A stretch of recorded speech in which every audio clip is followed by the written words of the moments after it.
Good evening friends, मैं शालिनी श्रीवास्तव आपका स्वागत करती हूँ अपने पेज जीएस एजुकेटर पे।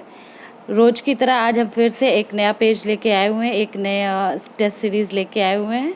तो चलिए स्टार्ट करते हैं। और अगर हाँ आपने मिस कर दिया है इसके पहले वाले टेस्ट तो आप मेरे पेज को फॉलो कर सकते हैं, उस पर मेरे टेस्ट सारे पड़े हुए हैं। चलिए स्टार्ट करते हैं।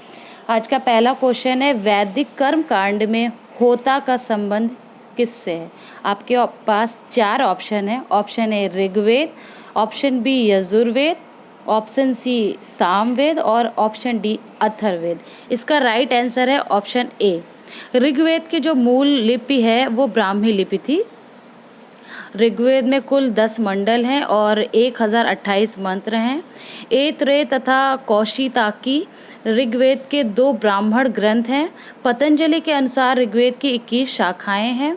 ऋग्वेद के पुरोहित को होता कहा जाता था। इसके अतिरिक्त से सप्तम मंडल को वंश मंडल भी कहा जाता था। प्रथम तथा दशम मंडल अर्वाचीन है। चलिए नेक्स्ट क्वेश्चन पे चलते हैं। आपका क्वेश्चन नंबर 2 है, ऋग्वेद में अघन्या का प्रयोग किस लिए हुआ है? तो आपका ऑप्शन ए है पहला बकरी के लिए, ऑप्शन बी है गाय के लिए, ऑप्शन सी है हाथी के लिए और ऑप्शन डी है घोड़े के लिए। इसका जो राइट आंसर है वो है ऑप्शन बी। वैदिक काल में गाय को अघन्या कहा जाता था। मतलब अघन्या का मतलब होता है ना मारे जाने योग्य। तो गाय की हत्या अथवा उसे घायल करने वाले व्यक्ति को मृत्युदंड तथा देश निकाला की व्यवस्था वेदों में दी गई थी। क्वेश्चन नंबर 3 पे आते हैं। जीविकोपार्जन हेतु वेद वेदांग पढ़ाने वाला अध्यापक कहलाता था।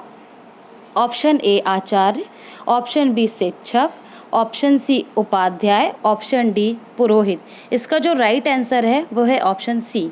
वैदिक काल में जीविकोपार्जन हेतु वेद वेदांग पढ़ाने वाला अध्यापक जो था उसे उपाध्याय कहते थे। आचार्य गुरुकुल की स्थापना करके अपने शिष्यों को पढ़ाता था तथा कोई फीस भी नहीं लेता था, किंतु शिष्य के द्वारा दी गई दक्षिणा स्वीकार कर लेता था। वैदिक काल में वैदिक यज्ञ के अवसर पर वैदिक मंत्रों का उच्चारण करता था, जबकि पुरोहित का कार्य कर्म कांडों को संपादित करना होता था। ऑप्शन 4 पे आपका क्वेश्चन नंबर 4 पे आते हैं। क्वेश्चन नंबर 4 है आपका, गोपद ब्राह्मण संबंधित है। आपके पास 4 ऑप्शन है। नंबर 1 यजुर्वेद से, नंबर बी ऋग्वेद से, नंबर 3 अथर्ववेद से और नंबर 4 है सामवेद से। इसका जो राइट आंसर है वो है ऑप्शन सी। ब्राह्मण ग्रंथ अनेक हैं। ये ग्रंथ यज्ञों तथा उनके अनुष्ठान के विधि विधानों के संबंध में हमें जानकारी देते हैं। इसमें ऐतरेय ब्राह्मण, कौशितकी ब्राह्मण, तांडेय ब्राह्मण और षड्विश ब्राह्मण, शतपथ ब्राह्मण और गोपथ ब्राह्मण सबसे अधिक उल्लेखनीय है। महत्वपूर्ण बात इसकी ये है कि इन ब्राह्मण ग्रंथों का संबंध वेदों से है।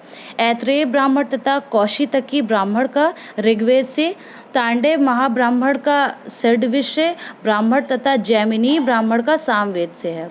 शतपथ ब्राह्मण का यजुर्वेद से, जबकि जो गोपथ ब्राह्मण है वो अथर्ववेद से संबंधित है। चलिए नेक्स्ट क्वेश्चन पे आते हैं, जो आपका लास्ट क्वेश्चन है आज का। महाभारत मूलतः किस रूप में जानी जाती है? ऑप्शन ए है आपका वृहत कथा, ऑप्शन बी है ब्राह्मण, ऑप्शन सी है वृहत संहिता और ऑप्शन डी है जय संहिता। जो इसका राइट आंसर है वो है ऑप्शन डी।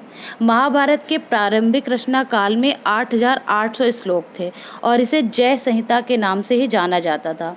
महाभारत का जो दूसरा संस्करण भारत था, इसमें श्लोकों की संख्या 24,000 थी। वर्तमान भारत में 1 लाख श्लोक प्राप्त हैं और यह इसका अंतिम संस्करण है और इसीलिए इसको महाभारत भी कहा गया है। ओके फ्रेंड्स, आज के लिए इतना ही रखते हैं, कल फिर मिलते हैं। Thank you.